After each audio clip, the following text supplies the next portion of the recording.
Welcome to Citizen Assembly Indigenize, a citizen assembly meeting produced by the Universal Community Project and the Neighborhood Responsiveness Marketplace. Let's not ask how we can support Indigenous and Native Americans with money and flyers, although you can still do that too. Rather, let us ask how we can emulate them and live in holistic balance with each other and our earth. Join kindred spirits in examining Indigenous and Native American community systems and traditions. The program will begin with a presentation of Indigenous thoughts and actions. Then participants will discuss ways of implementing the same in our own daily lives. Participants can return and share experiences, what worked and what didn't. If you want to get involved, our contact information is in the video description. Let's start with a round of introductions to tell our listeners who we are and where we're from. I'll start. I'm Staci Gustafson. I split my time between Northern Michigan and Southwest Texas, and my major focus is holistic community problem solving. And next we have Kat. Would you like to introduce yourself, please? My name is Kathleen Newman. I live in Stockport, United Kingdom, and I'm not sure what else to say. Thank you very much. So happy to have you here, Kat. And I look forward to hearing what we had discussed in the beginning before we started recording. That is going to be great. Kevin, go ahead. Would you like to introduce yourself, please? Hi there. My name is Kevin. I'm calling in from just north of Toronto in Treaty 3 territory and the Credit River watershed, traditional territory of the Mississaugas of the Credit. My interest is in the trajectory of knowledge and Indigenous concepts within non-Indigenous allies. Thanks for having this space for us today, Staci. Thank you so much, Kevin. So glad to have you here. Daniel, would you like to introduce yourself, please? Hi, I'm Daniel Tweed. I'm in the Cayugas Creek watershed, traditional land of the Chumash tribal people here in Ventura County, California, where I am also intending to make another go at City Council. And I'll be setting up at the Rotary Club Street Fair booth here in town. If anyone wants to check that fair out, it's on October 17th, 2021, which is also the day that the Universal Declaration of Human Rights was signed in 1948 in Paris, at the base of the Eiffel Tower there. So I'm hoping to have the planet indigenized by 2048 on the 100th anniversary. So I did a goal. And with me is Larry, that I do some home care companionship with. He's Indigenous, Choctaw mostly, and he'll be kind of, you want to say anything, Larry? Don't speak Indian. You don't have to speak.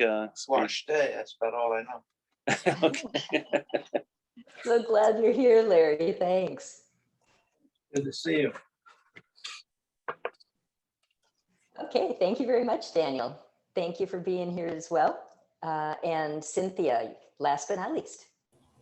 I am very grateful to be here. My name is Cynthia Leonard. I am in the heart of Potawatomi, Blackfoot, Choctaw, and Cherokee country in Arkansas. And yeah, I'm really grateful to be here. So thank you so much for having me. Thank you so much, Cynthia, for being here as well. So today, our presentation is about an Indigenous food forest project. This one is featuring Dr. Andrew Judge, who is an Indigenous leader from the Ontario region. And Cynthia is going to start screen sharing now. We're going to show you the first half of his initiative and then open it up for some discussion. In the goal, the spirit calls me Mokomase, bear walker.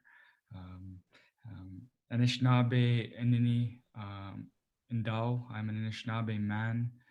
Deshkanzibi and Dunjiba. I was born and raised along the Horn of the Serpent River, present day London, Ontario. And thanks for having me. Thanks for inviting me.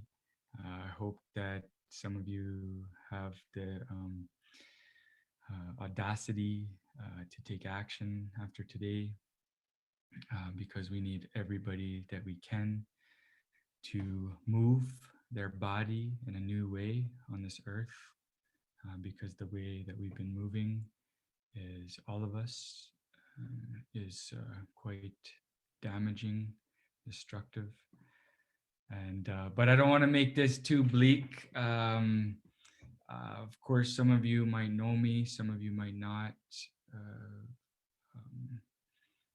I am very tired, so tirelessly is a bit of an overstatement. I was up real early. We've been running the sugar bush out here in the Baoting. I live in present-day Sault Ste. Marie. This was a gathering place for Indigenous peoples from across the land for generations. So I have some slides that I'm going to share with you in a presentation on climate change and taking action. Please listen as best as you can. Try to be present. If you're overwhelmed at any moment, try and take a breath, a deep breath into the nose and out through the mouth, and go to the place of the heart rather than the place of the mind that can cause some challenges. So this is a meditation on remembering what it means to be a human. And that is what the Anishinaabe people, that is what I teach as an Anishinaabe Nini, as an Anishinaabe man. We are a people who lived from the heart. And I'll go into that, the details of that, because that's what this is really about. And it's so much more than that. But two of my teachers, one from Central America and the highlands of Guatemala, Tata Ushla Khutnoch. Of course, I was initiated by him about 8 years ago, and I did ceremony this morning in honor of that initiation. Today is 9 Emosh, 9 being a number relevant to the divine power of the woman, and Emosh is the collective consciousness, the place that we all originate, that collective swamp where we all came from. But him and Onabanase, Jim Dumont, incredible Anishinaabe elder, have both said the same thing: by connecting the mind to the heart, you can unlock the secrets of the universe. So I just really encourage you for the next, whatever, have 30 minutes or so, to, rather than try to interpret what I'm saying, try to absorb what I'm saying into the space of the heart. Because if your mind's going to go, you're going to forget everything. And then these are seeds. These are seeds. This knowledge is powerful. It has guided my life, has transformed me as a person, and continues to transform me as a person. And I was given that warning, that this knowledge is powerful. We can use it to do good, and we can also use it to cause harm. So, where do you live? Hopefully a lot of you are in that southwestern Ontario region there. I'm just moving the camera so I don't get distracted. There's a story that's just almost never been told to the people of southwestern Ontario, and that is that you live in a land that was originally an engineered landscape, the entire thing.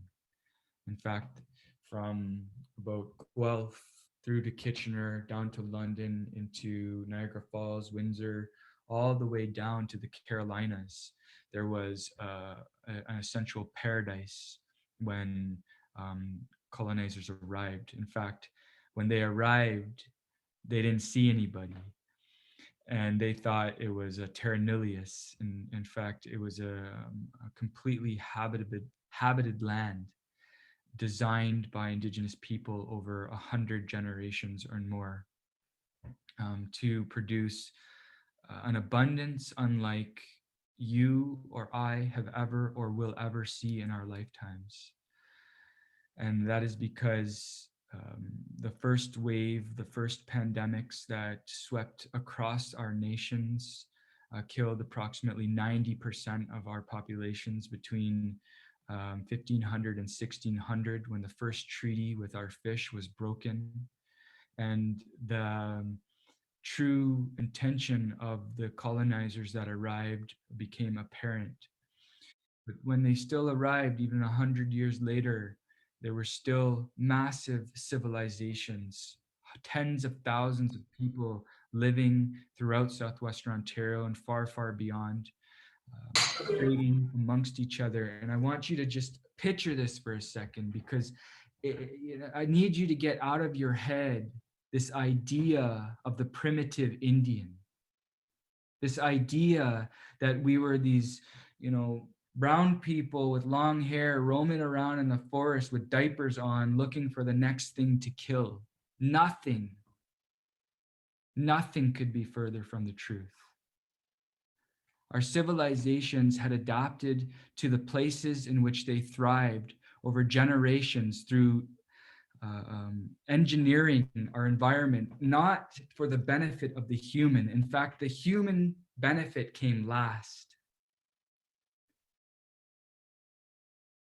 Our relationship to our brothers and our sisters, the plants and the animals, the trees, the sky, the earth, and the bones of our ancestors has a story which almost no one has been told in North America. And how do I know this? Because I work on the land. I've seen the ancient oaks that are still in southwestern Ontario, the few remaining ancient oaks, 300-400 years. There's only a few left. All the rest have been cut down. All the sweet chestnut have been cut down. The 200-foot tall sweet chestnuts that produced, 5,000 pounds of food every season, or in the seasons that they did. There are 65 species of trees in the Carolinian zone, over 1,200 species of medicines. So many plants, so many birds, so many animals, so many fish. In just the lake or the river that I grew up on, there's 94 species of fish.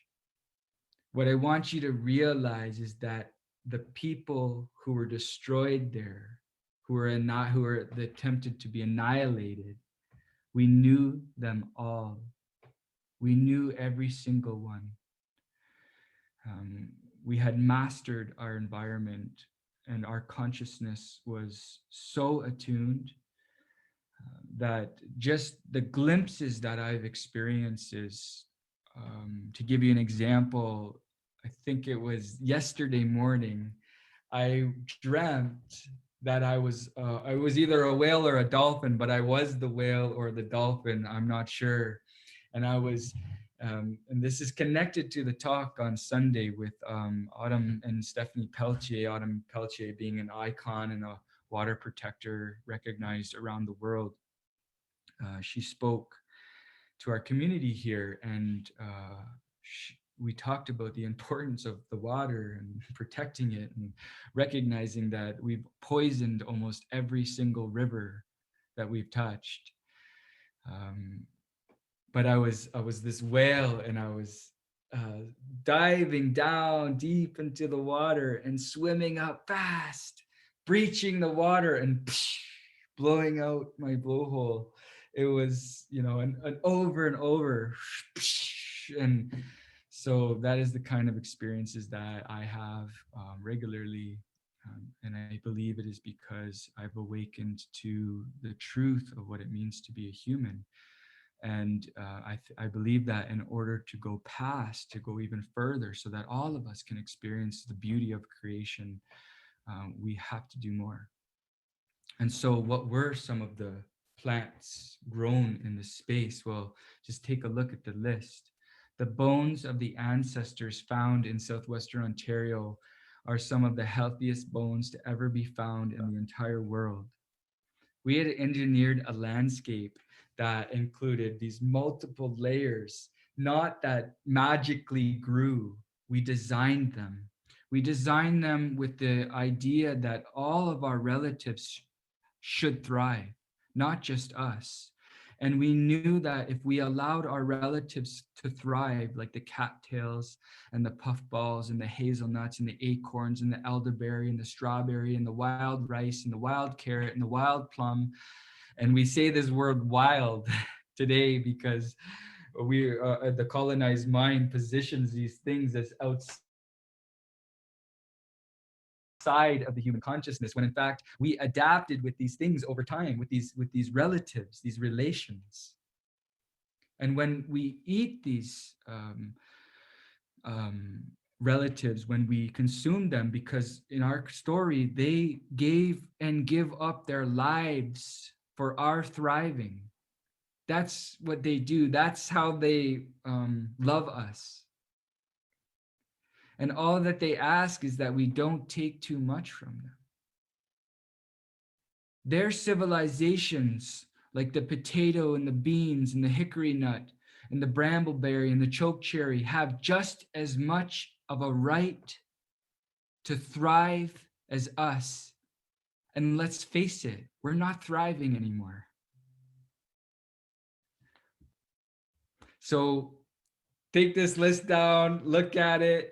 And when you look at this list, it can be a little bit overwhelming. This is just a very abbreviated list of what's provided you in the region where you live and where I lived for a lot of time. But what I want you to recognize is that the indigenous people who are living here, for example, the Chinatan, and I'll just go back, living in Kitchener, of course. I can't even remember, Strasburg Creek, I think. Is that the right creek? Or I'm pretty sure it's Strasburg or somewhere in Kitchener anyways. They just found a village and they didn't uncover it. They didn't want to tell the truth. But essentially, the picture that I want you to have of our civilizations was one where within our communities of these longhouses, 200 longhouses and it would take me like, an hour just to explain the construction of the longhouse and how where the longhouses were built, the community had designed the landscape such that they could harvest in 100 years from now the bows of the ribs of the longhouse. They were designing the floor of the longhouse by planting the spruce trees in their region. This was not a bunch of wild people living in the forest marauding around. This was some of the most sophisticated connected people to ever live. And I don't think we will see that again in my lifetime, but I will do everything that I can to remind people what we are capable of as human beings. And so I was asked today to talk about, an indigenous framework of sustainability. And that's really hard to do because of what the colonized mind has portrayed us as, right? And I want you to know that if you thought that or you think that and you continue to think that, you've been lied to. And it's sad. It's not just that indigenous people were stolen from. Everybody was stolen from because of what they stole from us. We could be living in a habitat right now with an abundance for all. And I believe that we can recreate it. But it's going to take time. It's going to take dedication and energy. But these strategies, they support in the recovery of indigenous land-based knowledge or traditional ecological knowledge, which has been practiced sustainably throughout Turtle Island by indigenous people for generations. When we practice this knowledge, something happens to your body. How do I know? Because I practice it. Something happens to your mind. And I think most importantly, something happens to your heart. Okay? You begin to remember. Okay? So our philosophies as Indigenous people are grounded in understanding that humans and the environment are bound in a relationship of reciprocity, respect, and obligation, not coercion and domination. And if you're wondering why we're in a situation like that now, look to your own actions. One has to start at ground zero. And there's a lot of healing to be done. Right, so there's a word that we have, Ajwe Manishna, Ajwe Manishna, and I feel like it's important to sing this song to you all who are here present. And I wish I could see your faces, all of you. I can only see like 6 of you right now in the corner, but I wish I could see all of your faces when I sing this song. But this song has to do with this really important concept that we have as Anishinaabe people.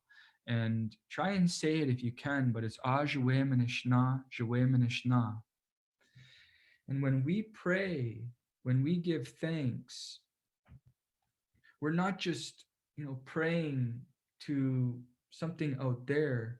We're praying about the things that we have to do, the actions that we have to do. But Ajwe Manishna, Jwe Manishna is basically a conversation with God. And what we're saying to God is, I'm just a human.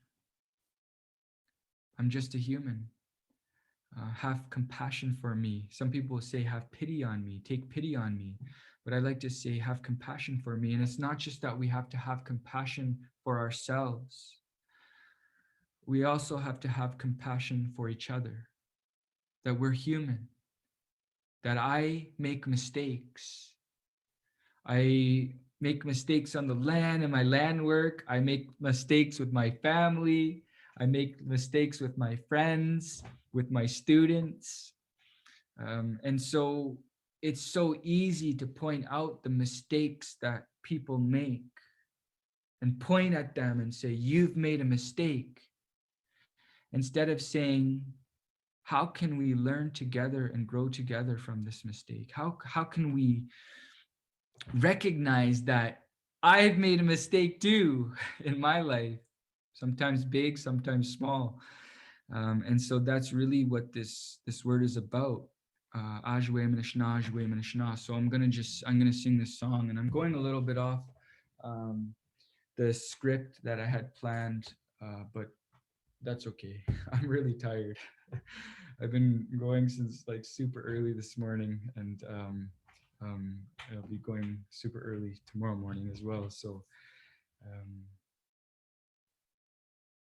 yeah, let me just see what the next slide is. Okay. So take a deep breath in through the nose and out through the mouth. Relax your shoulders. If you find in this moment that your tongue is stuck to the roof of your mouth, let it release. That is the homeostasis of the colonized mind, is this tense and stressed, and there's something to do and we have to go get it, and I just let go for a second if it's only for this moment, and just try to absorb this song, Ajwe Manishna, Ajwe Manishna. Have compassion for me, Gijamanido, and I'm gonna give thanks to the moon, Nokomiskizis, because she is just showing her full face to us, and she'll be rising just about an hour after we finish tonight.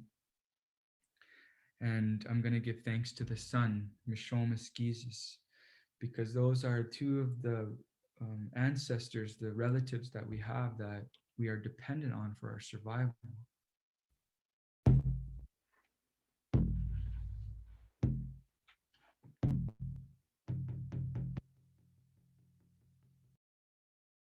Ajwe Manishna, oh Jwe, oh Jwe, Ajwe Manishna, Ajwe, oh Jwe, oh Jwe, Ajwe.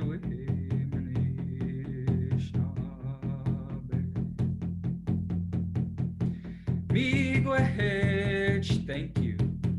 Miigwehech, no kamiskizis, miigwehech. Thank you, Grandmother Moon. Miigwehech, no kamiskizis. Miigwehech, geji, manitu. Thank you to the Great Spirit. Ajuehe manishna. Oh, Joué, have compassion for me. Oh, Joué, Ajuehe manishna. Have compassion for me. Ajuehe. Oh, Joué. Oh, Joué, Ajuehe manishna. Have compassion for me because I'm just a human. Miigwehech, thank you. Miigwehech, mishmiskis, his miigwehech. Thank you, Grandfather Son. Miigwehech, mishmiskis, miigwehech, gishi, mani.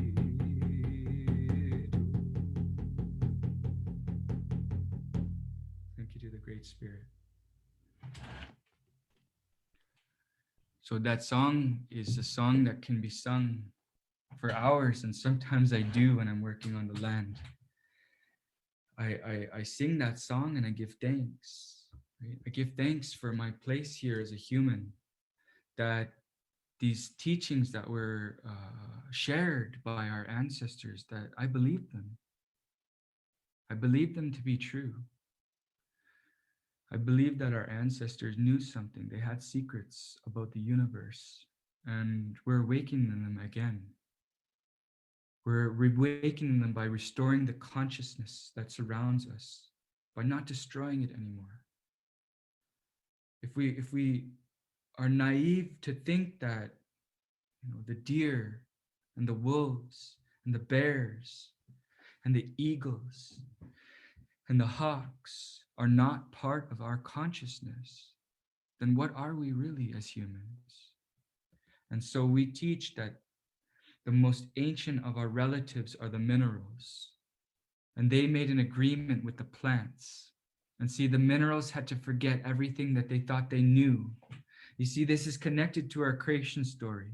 And at the beginning of our creation story, there's a sound that emerges in the nothingness that was the nothingness, which was essentially everything.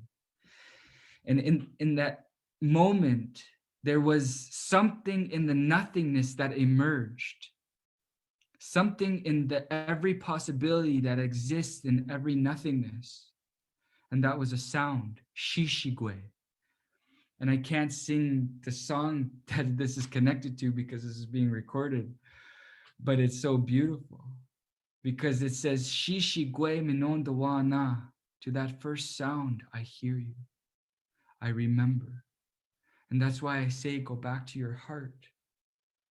Because that is the first sound in creation. You are a reflection of the Great Spirit coming to know itself as the most beautiful being in the whole universe. And it chose this place, Ishkakamakwe, our mother, the earth, to allow its consciousness to evolve to this point, this moment in time that is unlike any other in the history of all the beings who have come and gone before us. And so these consciousnesses emerged over time, billions. Okay, thank you so much, Cynthia, for sharing that with us. And before I open the floor to the group, I just want to say, listening to this man and other Native American leaders and elders, it relieves this anxiety that I carry with me all the time when I listen to their wisdom. It's not just this Dr. Andrew Judge. And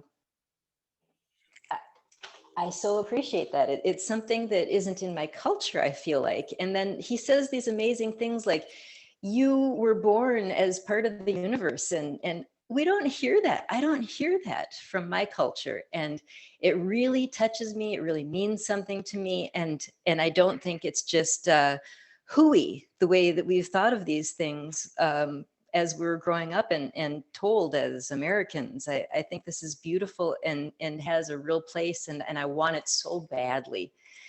So that's what I would like to say about that. We've got another about 20 minutes for next week where he actually goes more into the food project and building the food forest. But for right now, I would love to discuss what we've just heard in this video. Does anybody have any comments that they would like to share? Cole, go ahead. Yeah, I thought that was actually live for a second. I thought we were going to be maybe able to ask him questions, but what is the name of the food project that's currently underway? So this video was part of the Faith Food Forest launch, or Faith Food Forest project, and it is where Nicola, who has urban food forest plans, gets together with churches and synagogues and creates their food plots, these food forests. She has this amazing no-till method. So he's explaining his part, the indigenous side, and she is explaining her part, the urban side. I hope that answers your question. Yeah, definitely. I mean, I'll look it up. I'm interested in the no-till method. I'm interested in all of it. I mean, the idea of the commons is something that's intrigued me forever, and just having free food instead of just decorative plants and non-edible plants everywhere, I think would be of tremendous help. You know, I of course want to research everything about it, and if it does have any ill effects to the economy, somehow counteract that, or again be an agent for you know, the massive shift. Not a revolutionary. Wonderful, thank you. Kat, you're up next. Yeah, I think it's so beautiful how his tribe had, you know, for generations made the forest to like produce so much food. It was just amazing. I mean, what he talked about, and how like the rivers were healthy and just seemed so ideal, you know, what they did and how they did it.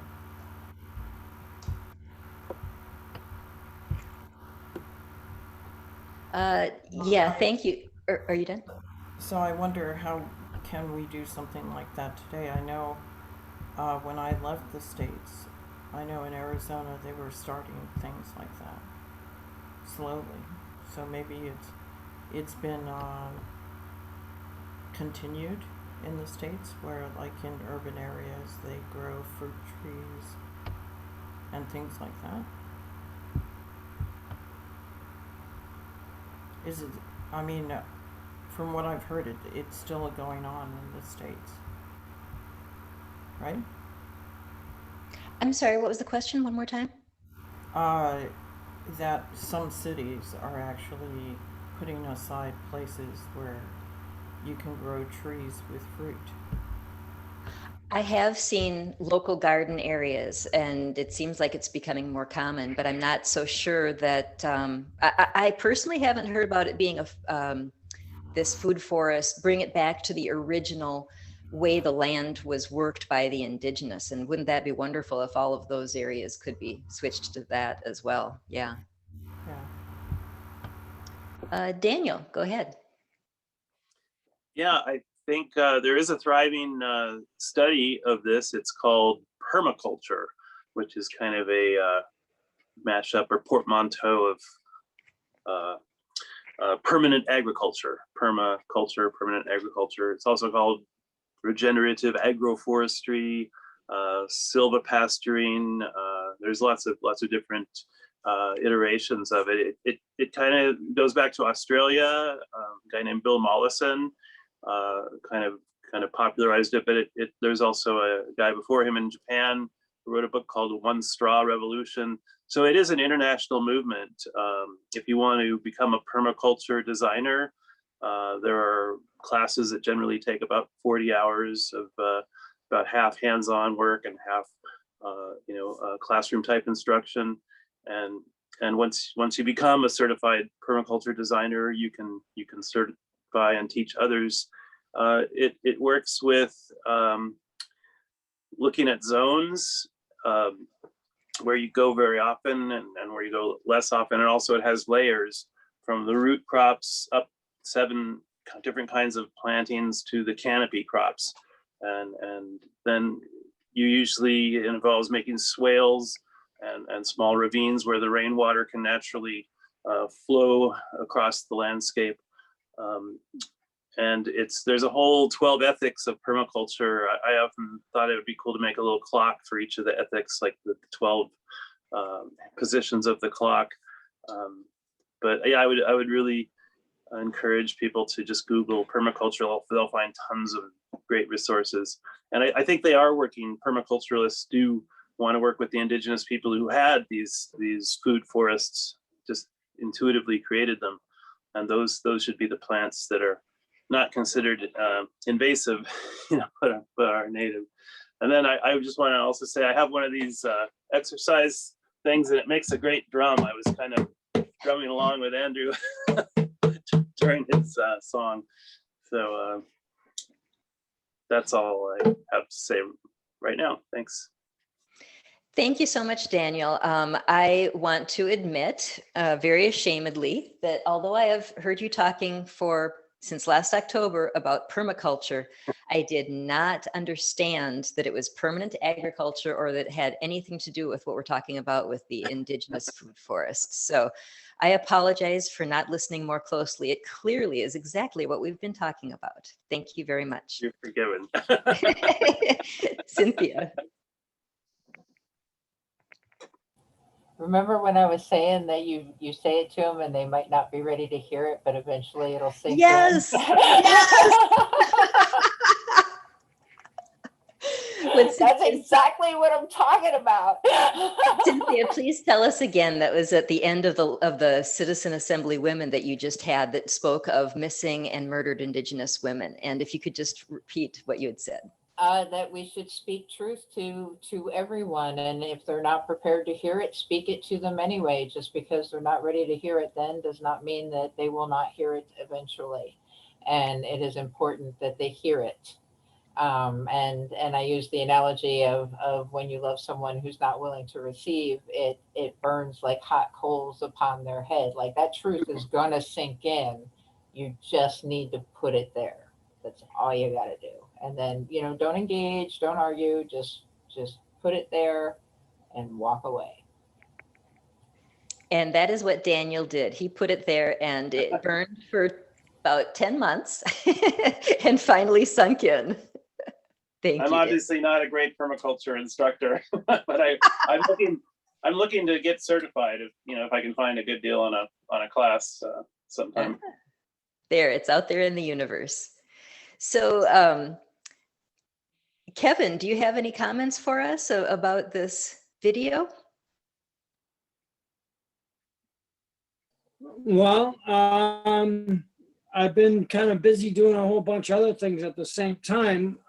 However, Andrew is seemingly not too far from where I live. He's in Waterloo, which is about less than 2 hours away from where I am. So that's exciting.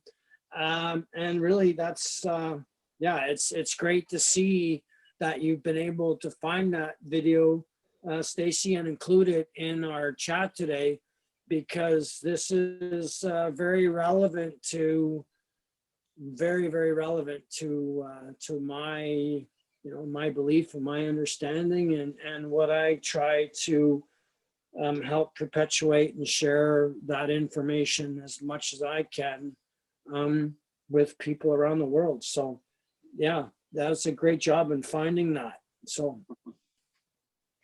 And Kevin, actually, you are the person, as you so often are, that brings these things to us. So Kevin, you introduced me to the Shingwak Kinamage Gameg Algoma University teaching videos.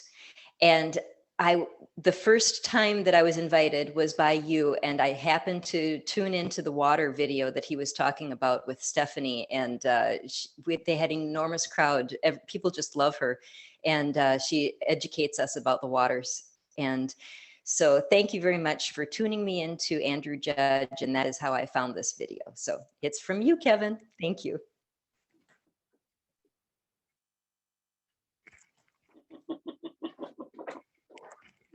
So I would like to ask then, how do we make this happen in our lives? I mean, no, we haven't seen the actual plan for how Andrew wants us to plant, but we did see a list of the plants. We're talking chestnut, hawthornberry, they're unusual plants, pawpaw, puffball.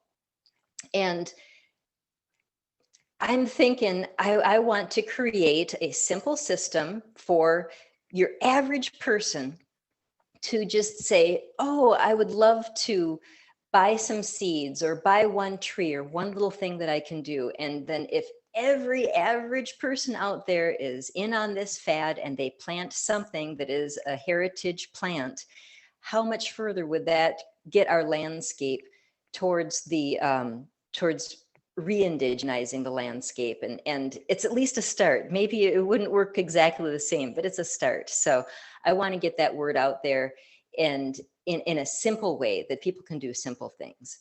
So is there anybody else who has an idea about how they could make this happen in their lives? Kathleen, you were talking to me about before the show about some natural planting that you have done and bees. Would you like to tell us about that? I'm just trying to make my garden insect friendly.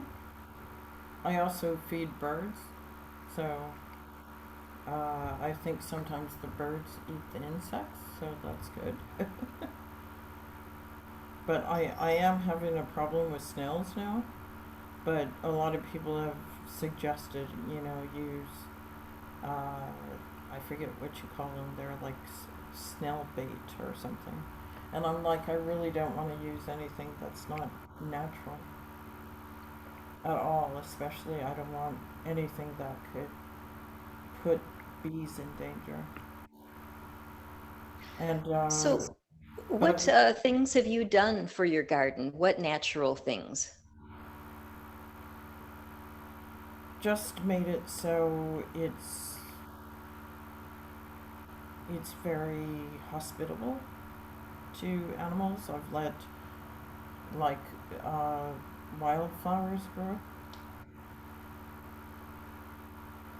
You know, because the bees don't need just one flower, they need many different types of flowers.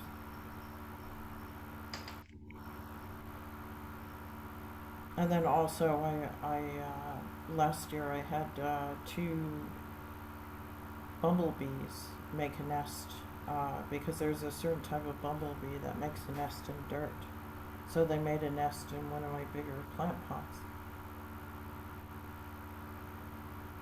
I haven't seen them this year though. They might have moved somewhere else. Please finish the story, Kathleen. You built a box for them then? Yeah, I built like just out of normal wood. I built like a bee thing for them, you know, like a bee house. But it attracted. It worked. Yeah, it worked, but it attracted honeybees. Yeah, a swarm of honeybees. So a swarm of honeybees are about to set up shop in.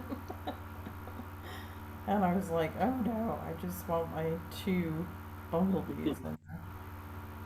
You know, because I live too close to my neighbor and they have kids, so I couldn't exactly have like a bee hive in my backyard. Yeah, yeah. So I had to, unfortunately, I had to dismantle it, but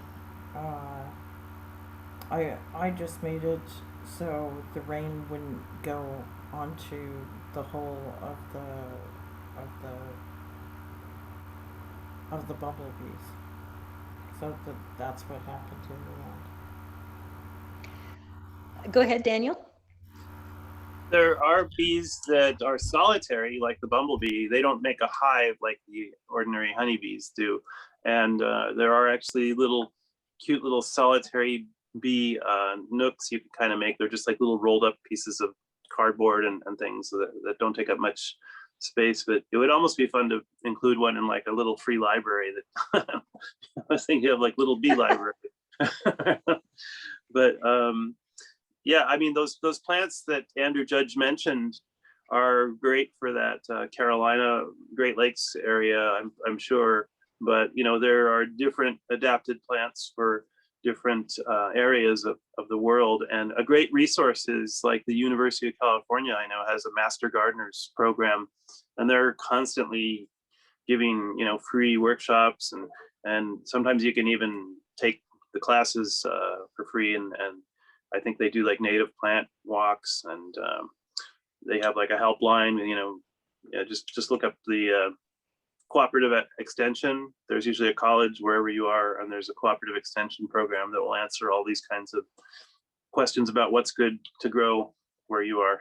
and then I think you know, that What Three Words program that identifies uniquely each little 9 foot by 9 foot square on the earth is going to be really cool for doing this kind of work. And you know, if we could each like adopt a few of those squares and sort of one thing I want to do is there's a thing called bury your underwear to test for soil health, where you get a brand new pair of 100% cotton underwear and you bury it in the soil for like 30 days.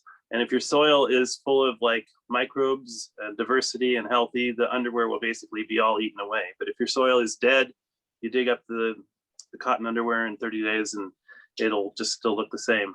So it would be great to get an inventory of all these areas of the earth, just like get a baseline soil health in this inventory, because you really don't grow food until you grow the soil. So that's a spiel about that. That is so important, the health of the soil. This is something I'm also just learning about, that there should be pounds of stuff going on in the soil, pounds of living things.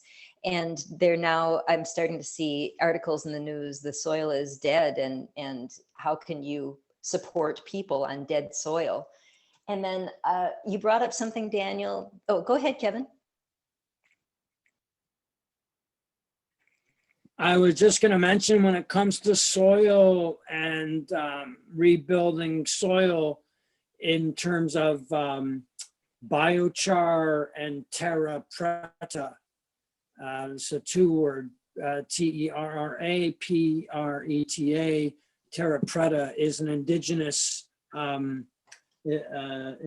philosophy in soil management. It's taking wood, turning it into biochar, and mixing it with compostables to create terra preta, which is a supercharged soil amendment. So just wanted to add that. Thanks. Well, that sounds wonderful, Kevin. Thank you very much for mentioning that. And I can add something to that. That the reason that's so amazing is because a little ping pong ball size of biochar has the surface area of a tennis court, and it's like a little porous life raft for these soil microbes to colonize and do their magic with. And one way we've really destroyed soil microbes is with Roundup. You know, Roundup is just terrible for the bacterial food web diversity in the soil. And everyone should do global warming too. Global worming. They should raise vermicultures. Like, you could take all your food scraps, and these red wiggler worms will just eat them in a matter of a couple of weeks, and the stuff that they produce, the worm poop, is like almost as good as biochar. But you do have to inoculate the biochar. You want to like activate it biologically, and there's instructions about doing that online. So just more random permaculture knowledge is probably going to pop up as we go here. Thank you, Daniel. I'm so excited to hear all your knowledge about that. And going back to something you said before, okay, we see the ancient plants and trees that they had going then, and permaculture, you're talking about, has some substitutes for that. Could you speak more to, yeah, I guess I'm a little concerned about how we could really bring back and live off of the old plants. We've changed a lot. And so you say that California will give you a list of, or other states can give you a list of what they believe would work? Yeah, most universities are going to have an agriculture department, and they're going to have a list of what's considered a native plant and what's considered an invasive or an exotic plant, for instance. You know, there's some debate about like what's considered native and what's not, because what are you going to use as the cutoff? You know, I think we should really use that pre-contact 1600 era, you know, that Andrew Judge is talking about. But we're in a drought, so there might have to be a lot of food resilience done, you know, in kind of controlled climates and, you know, in, you know, little microgreen growing environments and things. Kevin has a comment, I think. I had a burning thought come to my mind and then it ran away, and I'm so reflectant upon the fact that I'm an old man and I can't keep a hold of my thoughts. I yield the. Happens to me all the time. Just jump in next time. Just go ahead and blurt it out next time. That happens to me too.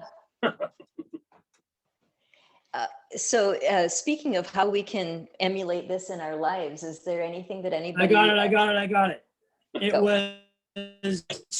It was the concept of invasive plants, and to think about, that's very, very important to, for a lot of people don't realize that there is a tremendous amount of retail greenhouse products that have been produced by way of specifically GMO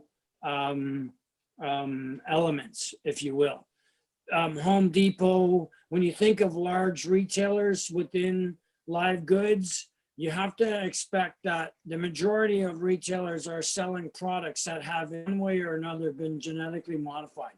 Sometimes, and I know this through a friend of mine, local friend of mine that's been 30 years within biodiversity, and she's taught me that within this modification of retail plants, often they can be adapted to have different smells, be more fragrant, be brighter color, at shelf level, and there are small modifications within plants that are designed for us, but negatively impact biodiversity within your space. So I think it's very important to try and identify the products that you're purchasing, and if not, look for the small independent that is more connected to the, because in large scale retail development, there's been a wide span of adaptations done to simple flower products, not including anything to do with food. I yield. Thank you, Kevin. I want to jump right on board that and say, we need to decimate our normal marketplace here. There are so few products that are actually beneficial to the world that are in the regular marketplace. We need to, my honest opinion, we need to not put our money there. And I think our government is broken and we can't make changes through it at any meaningful pace. And the only thing that we have left is voting with our dollars, and we have to not put it into the regular marketplace. And I hope that I can soon practice what I preach. If there are no— quick comment about what Kevin was saying. I did see a monarch butterfly out the window today, and their population has gone down like 90% because all the Roundup has killed all the milkweed that they need to eat and lay their eggs on. But even milkweed, there's a specific kind of milkweed that's butterfly friendly. So don't just plant milkweed. Make sure you ask your nursery for the butterfly friendly milkweed if you're going to do that. It was just a quick comment I wanted to jump in with. That's super information. So if there aren't any more comments, we can move into closing remarks. Daniel, do you want to just jump right in there with the closing remark? Learn permaculture. It's great. Go indigenize. Yeah, patronize your farmers markets. Check out Seed Savers Exchange, and especially, you know, it looks like there's food scarcity, there's inflation kicking back up. So this is a time when your neighbors are going to be especially interested in hearing about community resilience and food security and all the cool native ways that can be rediscovered if you keep tuning in to programs like Indigenize. So thank you. I pass along. Yes, thank you. I do also believe that people are really ready for this. So I think it will be less difficult to bring the subject up and tell other people about it. Thank you, Daniel. Cole, would you like to give us some closing remarks?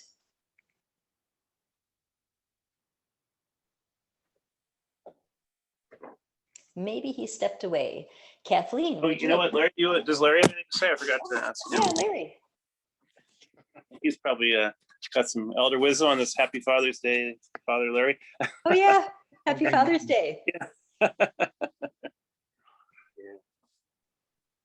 Made a lot of mistakes as dad.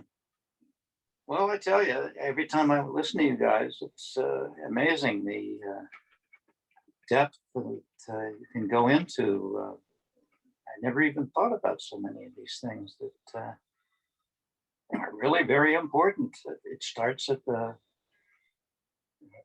from the dirt. If the soil is not healthy, good luck with everything else. If I just come away with that knowledge, I think I'm all I knew about dirt was what, when I was playing baseball, was digging into it with my spikes. It never occurred to me that it's everything. That's all I've got to say. So true, Larry. Thank you so much for being here. And let's see, who should we go to next?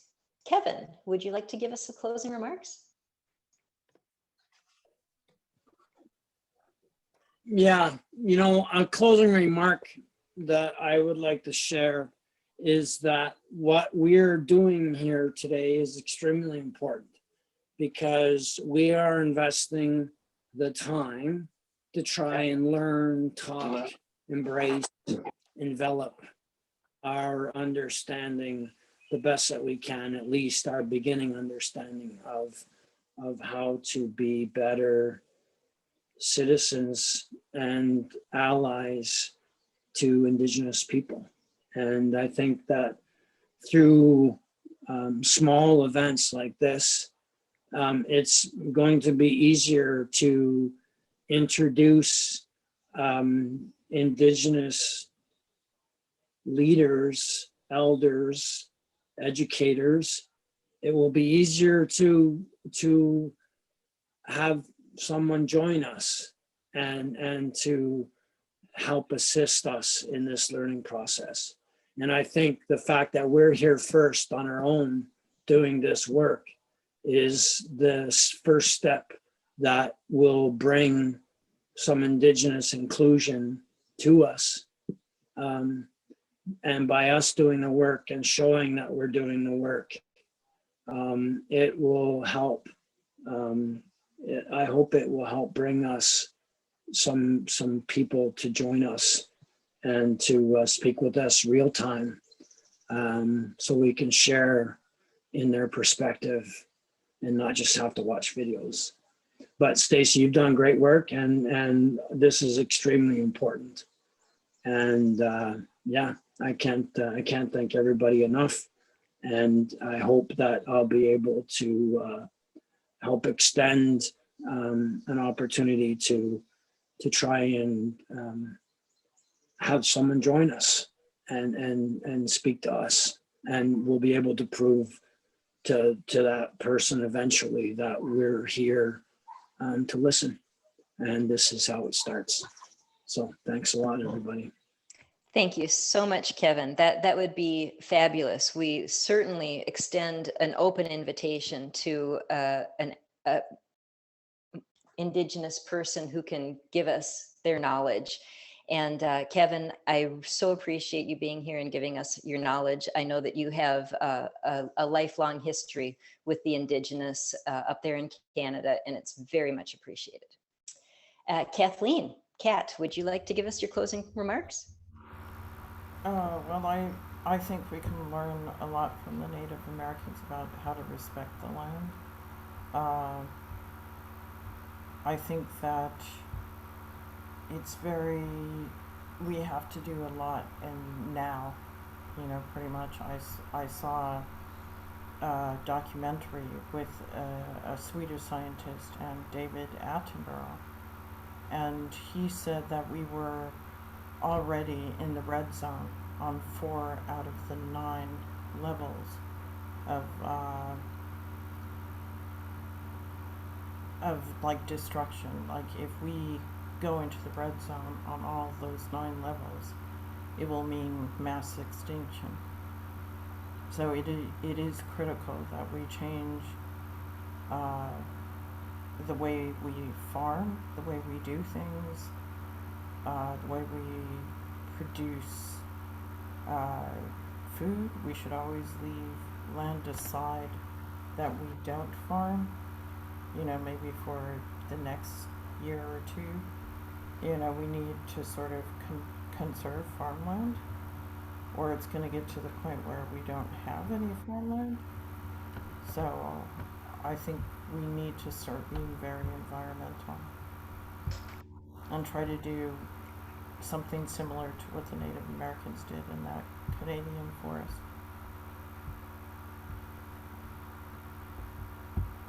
That's it.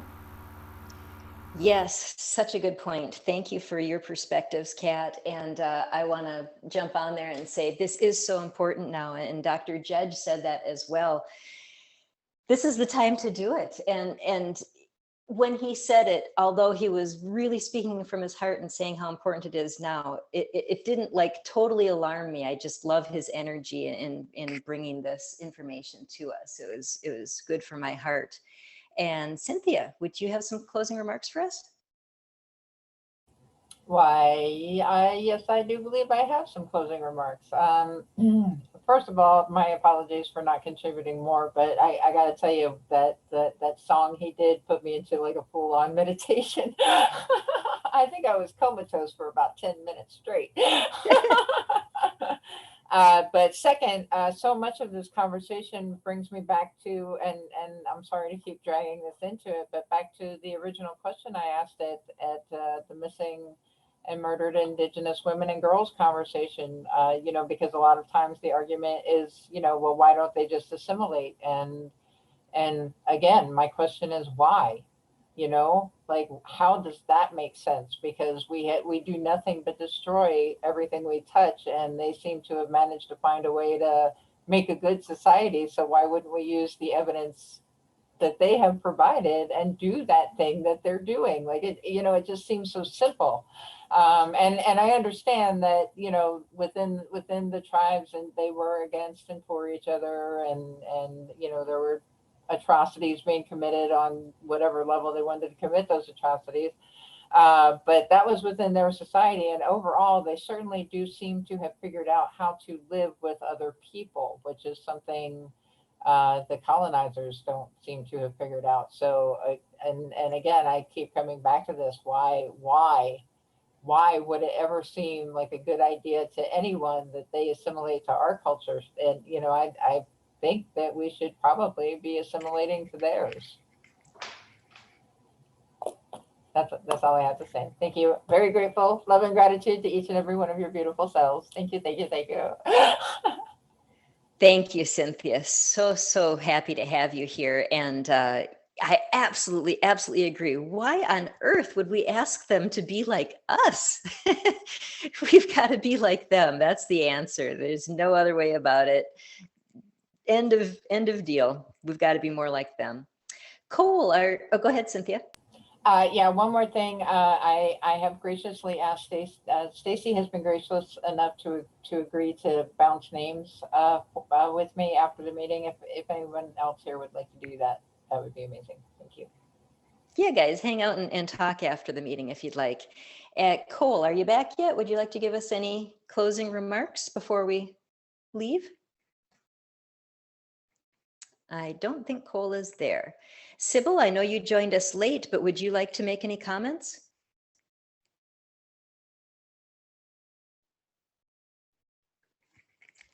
I don't guess so. I guess we're all done here. So I will say thank you all so much for participating in this Citizen Assembly Indigenize meeting. And please come back next week and give us your insights and experiences about indigenizing your life. Thank you all very much.